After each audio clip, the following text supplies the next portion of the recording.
The player who ended his career with his own hand, Paul Pogba, one of the greatest midfielder in football history. र म यो भन्न कति पनि हिचकिचाउने छैन.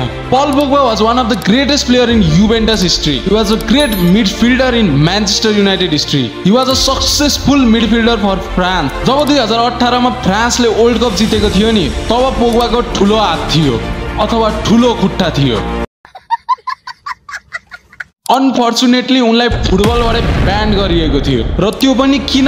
डोपिङ टेस्टमा पोजिटिभ आउनाले. उनले सेप्टेम्बर 2023 मा आफ्नो प्रिभियस क्लब युभेन्टस जोइन गरेका थिए र फेब्रुअरी 2024 मा नै उनलाई ब्यान लगाइएको थियो किनभने उनले एउटा DHEA भन्ने लागु पदार्थ सेवन गरेका थिए जसले मानिसको बडीको टेस्टोस्टेरोन लेभल बढाउँछ. पछि उनको यो सस्पेन्सन 18 महिनासम्म घटाइएको थियो के र फाइनली पल पोग्बालाई AS मोनाकोले साइन गरिसकेको छ. उसको लागि यो मोमेन्ट लास्टै इमोसनल थियो. उनी मिडियाको अगाडि नै इमोसनल परिसकेका थिए के. सोच्नु न कस्तो फिल भयो होला पल पोग्बालाई. उसलाई त लागिसकेको थियो कि उसको करियर एन्ड भइसकेको थियो भनेर. तर पल पोग्बा जस्ट 32 इयर्स ओल्ड मात्र छ है. अझै पनि हामीले केही मोमेन्टहरु देख्न पाऊँ पल पोग्बाबाट जुन बेस्ट मोमेन्ट हो. तपाईहरु मलाई कमेन्ट बक्समा भनिदिनु होला AS मोनाको र पोग्बाको कन्ट्र्याक्ट कति युरोजको थियो.